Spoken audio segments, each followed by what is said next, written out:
복 있는 사람은 악인들의 꾀를 따르지 아니하며 죄인들의 길에 서지 아니하며 오만한 자들의 자리에 앉지 아니하고 오직 여호와의 율법을 즐거워하여 그의 율법을 주야로 묵상하는도다. 그는 시냇가에 심은 나무가 철을 따라 열매를 맺으며 그 잎사귀가 마르지 아니함 같으니 그가 하는 모든 일이 다 형통하리로다. 악인들은 그렇지 아니하며 오직 바람에 나는 겨와 같도다. 그러므로 악인들은 심판을 견디지 못하며 죄인들이 의인들의 모임에 들지 못하리로다. 무릇 의인들의 길은 여호와께서 인정하시나 악인들의 길은 망하리로다. 아멘. 사람들이 복에 대한 이야기를 굉장히 좋아합니다. 특히 한국 사람들은 더 좋아하는 것 같습니다. 그래서 새해가 되면 점을 보러 가는 사람들, 또 요즘에는 온라인이나 앱을 통해서도 그런 일들을 할 수 있다고 합니다. 그렇게 자신의 복을 점검하는 사람들이 굉장히 넘쳐나고 있습니다.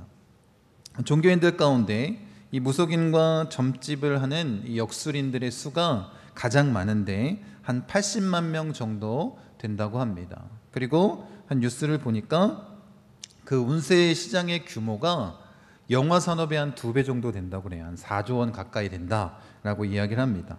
물론 이제 팩트 체크를 해보면 이것보다는 숫자가 적을 것입니다. 그런데 지금 이 시대를 살아가는 한국 사람들의 마음 가운데에 이런 복을 비는 그런 마음들이 굉장히 강하다라는 거예요. 여러분 TV 프로를 봐도 마찬가지입니다. 목사님들이 나와서 상담하는 프로는 지금은 거의 찾아볼 수가 없습니다. 사람들이 원하지도 않습니다. 그런데 연예인이었다가 무속인이 됐거나 아니면 그냥 연예인들이 무속인처럼 꾸며서 이렇게 이야기해주는, 점을 봐주는 것 같은 그런 컨셉의 방송들은 한국 사람들이 어때요? 아무런 거부감 없이 그것을 시청하고 또 좋아합니다. 한자로 이 복자를 파자에서 우리가 살펴보면 하늘, 그러니까 하늘은 이 보일시가 하늘을 뜻합니다. 한 사람마다, 각 사람에게 입구가 이제 사람을 의미하거든요. 밭전, 그러니까 먹을 양식을 내려줬다라는 그런 의미입니다.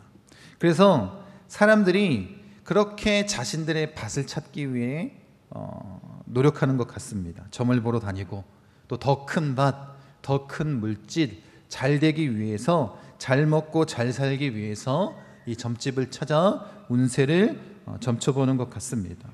그런데 지금 여기서 말하고 있는 이 세상의 복은 단순히 육체적으로 잘 되는 것만을 이야기하고 있습니다. 그런데 하나님 말씀의 복은 이런 의미가 아닙니다. 그래서 우리가 2021년도 새해를 시작하면서 하나님이 우리에게 주시는 그 진정한 복의 의미가 무엇인지 새기고 올 한 해를 정말 하나님이 기뻐하시는 그런 삶을 보내며 복된 사람, 복 있는 사람으로 서기를 원합니다. 그래서 오늘 본문 1장 1편 1절에 그 서두에 뭐라고 말씀하시겠냐면 복 있는 사람은, 이렇게 1편을 열고 있습니다. 여러분이 잘 알고 있는 것처럼 시편의 가장 서두인 시편 1편 말씀에 가장 먼저 뭐가 등장하냐면 복 있는 사람은, 이게 등장합니다. 그러니까 우리가 이렇게 좀 볼 수 있을 것 같습니다. 어쩌면 이 시편의 그 서두 역할을 하는 이 1편, 가장 먼저 기록되어 있는 이 말씀을 통해서 시편 전체가 뭘 원하는 거냐면 어떤 사람이 복 있는 사람인지, 복 있는 사람은 어떻게 사는지, 그런 이야기가 이 시편 전체에 적혀 있는 것 같습니다. 사람의 참된 복이 무엇인지를 전하고 있는 그 말씀이 이 시편 아니겠습니까? 이 본문에 쓰인 이 복이라는 히브리어의 단어는 아시레나는 문자적으로는 행복, 복이라는 그런 의미를 담고 있습니다. 그런데 이 아시레가 파생한 아시아르라는 동사는 어떤 의미냐면 똑바로 살다, 정직하게 살다, 계속해서 나아가다 라는 그런 의미가 담겨 있습니다. 그런 의미에서 본다면 우리 그리스도인의 삶은 복의 근원이신 예수 그리스도를 갈망하면서 그 복음을 온전히 누리고 그 복을 전하는 삶을 계속해서 어떻게 사는 거예요? 똑바로 정직하게 살아내는 것, 이것이 복 아니겠습니까? 여러분, 우리가 계속해서 인사했던 인사말을 기억하십니까? 편안한 길보다 생명의 길을 갑시다. 네. 우리가 2020년 한 해 동안, 작년이죠, 작년에 이렇게 마음을 담아 하나님 말씀 주신, 마음 주신 것을 이렇게 인사로 나눴었는데, 그 내용을 정리를 해봤습니다. 한 6가지로 정리를 해봤는데, 여러분, 우리가 정말 작년 한 해 하나님이 원하시는 그 말씀대로 결단하며 살았는지 한번 돌이켜보길 원하고, 이제 다시 시작하는 2021년도에는 우리가 정말 복 있는 사람으로 그것들을 지켜 행하는 자가 되길 원합니다. 그 내용들 보세요. 네. 편안한 길보다 생명의 길을 갑시다는 우리 아까 나눴던 것이고, 네, 두 번째가 뭐냐면 예배의 자리에서 시작한 거룩은 삶의 자리에서 완성됩니다. 네. 자기 십자가를 지고 주님 말씀에 순종하는 제자가 됩시다. 그리스도인은 인생의 성공이 아니라 거룩을 위해 살아갑니다. 예수의 생명을 품은 그리스도인은 행복합니다. 그리스도인에게 선한 일은 주님의 뜻을 이루는 것입니다. 6가지. 원래는 인사말을 보니까 한 20가지가 넘더라고요.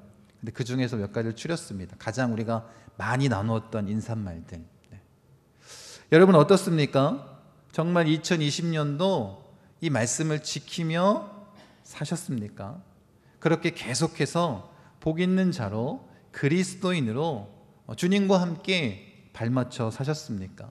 아니면 이 세상에 물들어 정말 주님이 원하시는 삶의 모습이 아닌 그런 잘못된, 죄악된 모습으로, 이 세상의 모습으로 살아가셨습니까? 여러분, 우리가 이 말씀들을 온전히 지키고 나아가 하늘의 복을 온전히 누리는 자가 되기를 원합니다. 오늘 우리가 이 신년 감사 예배로 하나님께 예배를 드리면서 우리가 새겨야 할 것은 뭐냐면, 세상의 복을 구하는 자가 아니라 어떤 복을 구하자고요? 하늘의 복을, 하나님의 복을 구하는 자가 되기를 원합니다. 그리고 그것을 지켜 행할 수 있도록 그렇게 결단하며 나아가길 원합니다. 이 복의 의미가 무엇이겠습니까? 결론적으로 말씀드린다면, 복이 있는 사람은, 시편 1편에서는 그 사람을 의인으로도 표현합니다. 곧 하나님의 백성인 그리스도인의 삶은 똑바로 정직하게 계속해서 의의 길을 걸어가는 거예요. 생명의 길을 걸어가는 것입니다. 이게 뭐라고 말씀하시는 거예요? 이게 복이다 라고 말씀하는 것입니다. 그래서 복 있는 사람은 나 중심의 삶에서 하나님 중심의 삶으로 사는 것입니다. 예수님과 함께 동행하면서 똑바로 정직하게 그 주님과 함께 의의 길, 생명의 길을 걸어가는 것입니다. 이렇게 말하는 근거가 있습니다. 그래서 복 있는 사람은 어떻게 살아야 되느냐? 2절 말씀에 이렇게 말씀하고 있습니다. 오직 여호와의 율법을 즐거워하여 그의 율법을 주야로 묵상하는도다. 복 있는 사람은 이런 삶을 사는 사람이다 라고 말씀하고 있습니다. 하나님 말씀에 순종하고 하나님을 신뢰하며 나아가는 것입니다. 또한 시편에 보면 이 복 있는 사람에 대해서, 복 있는 자에 대해서 기록한 말씀이 많이 있습니다. 그 말씀을 우리가 간단하게 살펴보면 이런 말씀이 기록되어 있습니다. 하나님을 의지하는 자는 복이 있다 라고 말씀합니다. 죄에서 사함을 받은 자는 복이 있다. 연약한 자에게 자비를 베푸는 자는 복이 있다. 하나님의 성전에서 찬양하고 경배하는 자는 복이 있다. 여호와의 법으로 교훈을 받는 자, 연단을 받는 자는 복이 있다. 여호와를 경외하고 그 길을 걷는 자는 복이 있다 라고 말씀하고 있습니다. 지금 시편에서 복 있는 자라고 언급하면서 지금 이야기하고 있는 것, 이것이 바로 하나님과 함께 동행하는, 그렇게 하나님께를 신뢰하고 하나님께 소망을 품고 그렇게 주님과 함께 발맞춰 나아가는 삶을 사는 자, 그렇게 예배자로서 주님 앞에 나아가 서는 자, 또 우리보다 연약한 자에게 도움을 나눠줄 수 있는 그런 자들이 바로 뭐라고 말씀하고 있는 거예요? 복 있는 자라고 말씀하고 있는 것 아니겠습니까? 여러분, 우리가 이렇게 하나님만을 신뢰하고 주야로 하나님 말씀을 묵상하고 그 말씀대로 행하는 자가 되길 원합니다. 이런 사람이 뭐라고요? 복 있는 사람이라고 오늘 하나님께서 말씀하고 계십니다. 여러분, 2절 말씀을 통해서는 복 있는 사람이 어떻게 살아야 되는지를 말씀하고 있다면, 이 1절 말씀을 통해서는 그 반대적인 이야기를 하고 있습니다. 복 있는 사람이 하지 말아야 할 구체적인 이야기를 지금 대조해서 1절에 기록하고 있습니다. 우리 1절 말씀 같이 한번 보겠습니다. 복 있는 사람은 악인들의 꾀를 따르지 아니하며 죄인들의 길에 서지 아니하며 오만한 자들의 자리에 앉지 아니하고, 이렇게 말씀하고 있습니다. 악인, 죄인, 오만한 자, 이렇게 점층적으로 이들의 악행을 강화하면서 말씀하고 있는데, 이 악인은 뭐냐면 사악한 죄를 범한 이란 단어에서 파생되어 있지만 특별한 죄를 지은 사람을 이야기하기도 하지만 성경에서는 하나님을 대적하는 무리를 악인이라고 그렇게 표현하고 있습니다. 죄인에 해당하는 단어는 여러분이 잘 아는 것처럼 표적에서 벗어난 사람들을 의미합니다. 이들은 일반적으로 그냥 죄를 짓는 차원을 벗어난 거예요. 어떻게 죄를 짓는 거냐면 습관화된 사람입니다. 그래서 어떻게 해요? 이게 죄인지도 모르고 그 죄를 짓는 사람들을 성경에서는 죄인이라고 말하는 것입니다. 그러니까 우발적이거나 실수로 죄를 짓는 게 아니라 자기의 의지로 죄를 짓기 시작하는 겁니다. 오만한 자에 해당하는 단어는 경멸하다라는 이 동사에서 파생된 것인데, 스스로 모든 것을 할 수 있다라고 생각하는 교만한 사람들을 의미하는 것입니다. 이 교만한 사람들의 특징이 뭐예요? 하나님도 인정하지 않고 다른 사람들의 말도 듣지 않습니다. 그래서 하나님이 필요 없다라고 생각하는 사람들을 오만한 자라고 말하고 있는 것입니다. 또한 이들의 행동도 점층적으로 강조하고 있습니다. 이 따르다는 뭐냐면 걸어가다, 그냥 가다라는 그런 의미인데, 이것은 뭐냐면 그냥 일상적인 삶의 행동을 얘기하는 거예요. 그렇게 삶으로써 악인들을 따르는 그런 모습을 보여주고 있다면, 서다는 뭐냐면 서다 지탱하다는 의미입니다. 그냥 굳게 서 있는 것입니다. 그러니까 의미는 뭐냐면 자기가 참여하는 것입니다. 스스로 자기 행동 방식이 되어버리는 것입니다. 그렇게 죄를 짓는 모습으로 서 있는 것입니다. 안따는 고대 이제 그 근동에서 지도자들이 성문에 모여서 재판을 하는 그런 모습들을 형상화한 거예요. 그 재판관들이 앉아서 판결을 내지 않습니까? 그래서 오만한 자의 자리에 앉다라는 의미는 뭐냐면 단순히 죄인의 삶의 태도를 따라하는 것을 넘어서서 이제 주도적으로 그것들을 이끌어가는 사람입니다. 여러분, 복 있는 사람은 어떤 거예요? 이렇게 악인을 따르지도 않고 죄인의 자리에 서지도 않고 죄인과 함께 서지도 않고 오만한 자리에 앉지도 않는 자가 복 있는 사람이다 라고 말씀하고 있는 것입니다. 굉장히 중요한데, 복 있는 사람은 이들과 정반대의 삶을 산다는 거예요. 그러면 이 악인, 죄인, 오만한 자의 삶은 어떠냐? 한번 잘 생각해 보시기 바랍니다. 하나님을 대적하는 자들, 이 대적하는 일상의 삶을 사는 것입니다. 모든 일상이 그런 모습으로 살아가다 보니까 자신의 삶을 온전히 지배하게 되는 거예요. 그러니까 그 삶의 모습이 점점 하나님을 대적하다가 그것이 자기의 습관처럼 된 것입니다. 아무렇지도 않게 이게 죄인지도 모르고 하나님을 대적하는 삶을 살아가는 것입니다. 그렇게 살아가다가 이제 주도적으로 죄악을 저지를 뿐만 아니라 다른 사람에게도 죄를 저지르도록 하는 것입니다. 그렇게 하나님 없이 내 마음대로 내 뜻대로 살 수 있다라고 생각하는, 그래서 교만하고 오만한 자로서 살아가는 모습 아닙니까? 이런 삶의 모습과 정반대된 삶의 모습이 복 있는 사람이라는 거예요. 그런데 세상이 어떻습니까? 지금 제가 이야기했던 그런 오만한 자의 삶을 살기를, 악인과 죄인의 삶을 살기를 세상이 원하고 있다는 것입니다. 그래서 이 세상 가운데 우리 그리스도인들이 참된 복에 있는 삶을 살기 위해서 어떻게 해야 되겠습니까?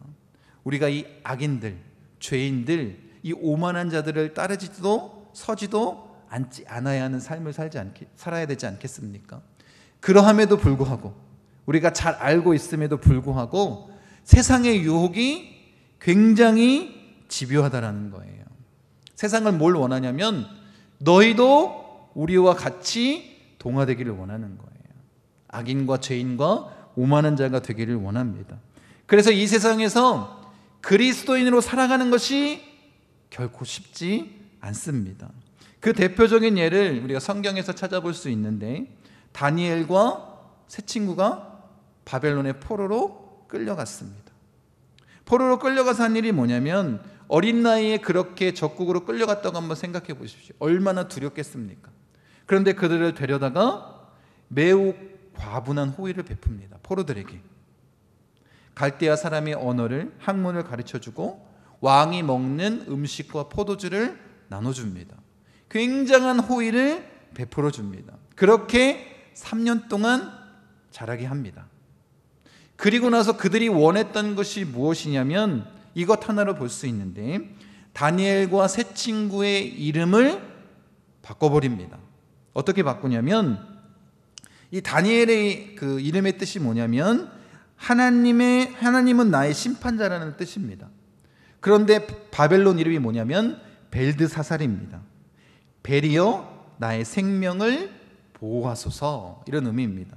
이 벨은 바벨론의 주신인 마르둑을 의미하는 거예요. 새 친구인 하나냐도 마찬가지입니다. 하나냐의 의미는 여호와가 은혜를 베푸신다 라는 의미인데 사드락으로 바꿨습니다. 이 의미는 뭐냐면 아쿠의 명령이라는 뜻인데, 아쿠는 달씨는 의미합니다. 미사엘도 마찬가지입니다. 누가 하나님인가 라는 그런 의미인데 메삭으로 바꿨습니다. 누가 아쿠신인가. 아사랴도 마찬가지입니다. 여호와께서 도우신다 라는 의미인데 아벳느고로 바꿨습니다.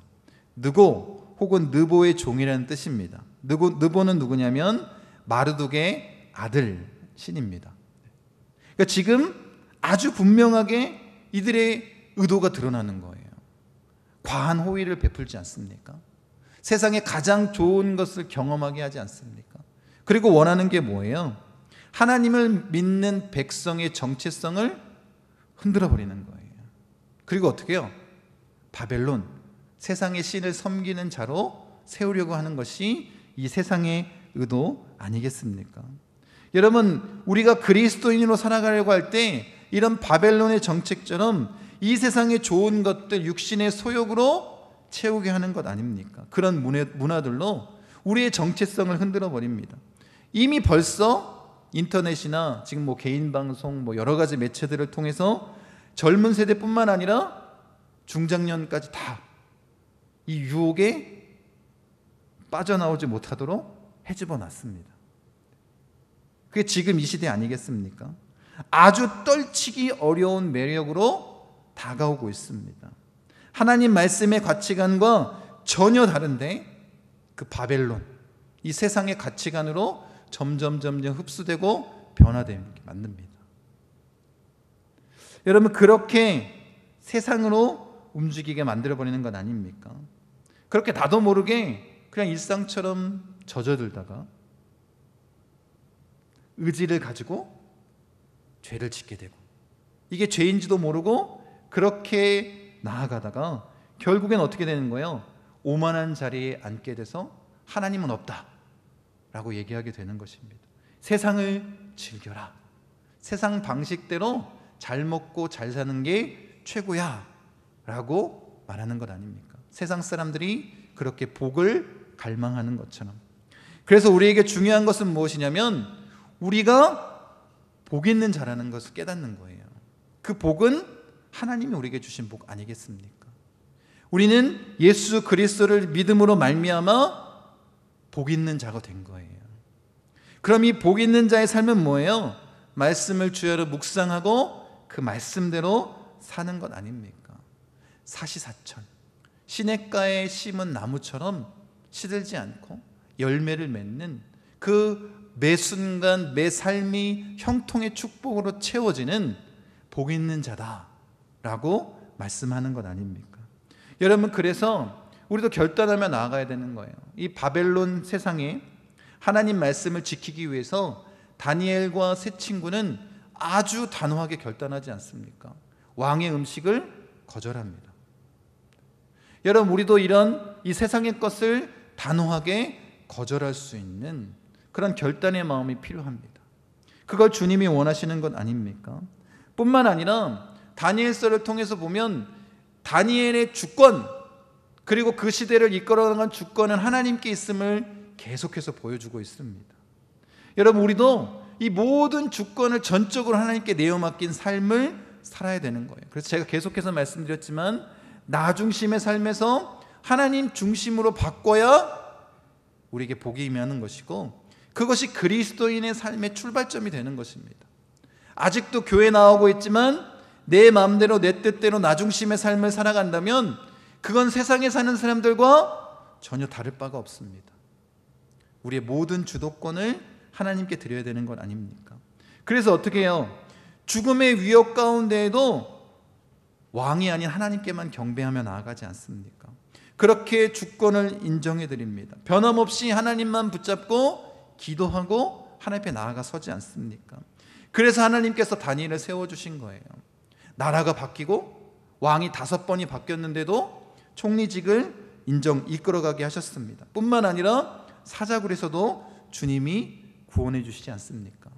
이게 바로 그리스도인들이 추구해야 할 복이라는 거예요. 우리에게 이런 형통의 복이 있습니까?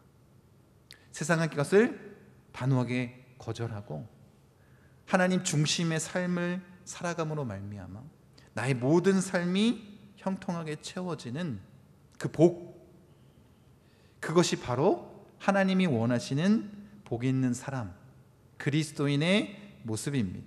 우리가 그렇게 복 있는 그리스도인이 되기 원합니다. 여러분, 우리가 일상에서 예수님을 따라가다 보면 우리가 어떻게 될까요?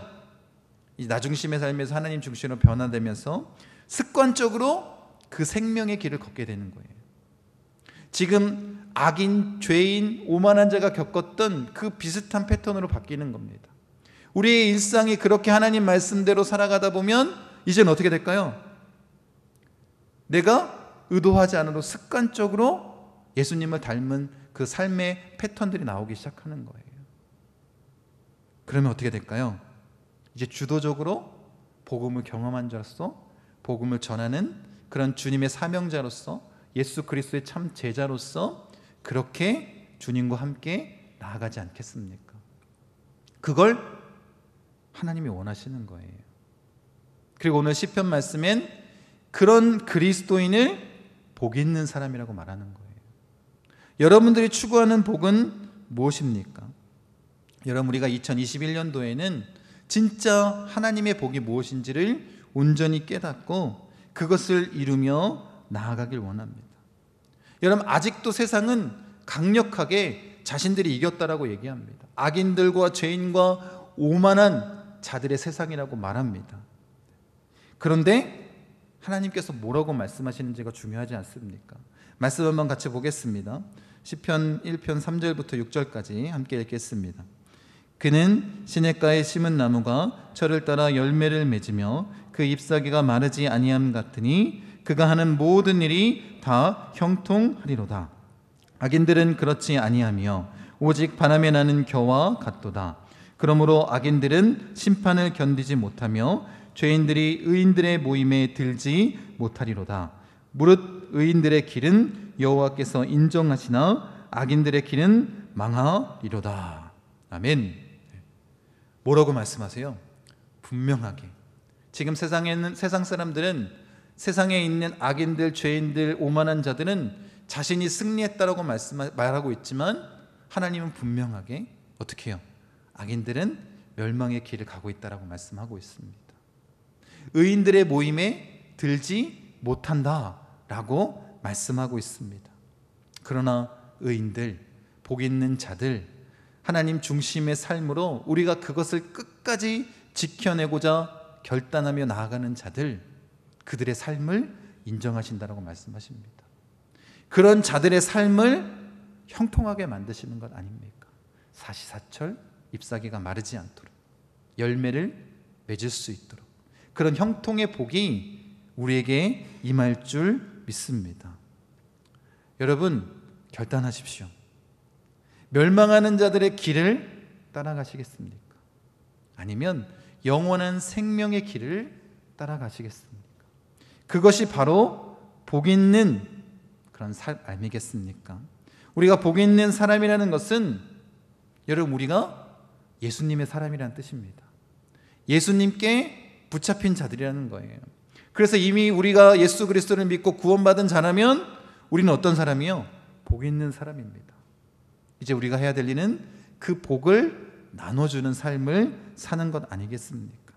그렇게 예수님께 붙잡힌 자로서 하나님 중심의 삶을 사는 자로서 이제 생명의 길, 그 길을 주님과 함께 발맞춰 나아가는 자가 되길 원합니다. 여러분, 2021년도에 오직 예수님과 함께 동행하면서 형통의 복이 넘쳐나는, 복이 있는 자로서 살아내는 그런 2021년도가 되시기를 간절히 축원드립니다.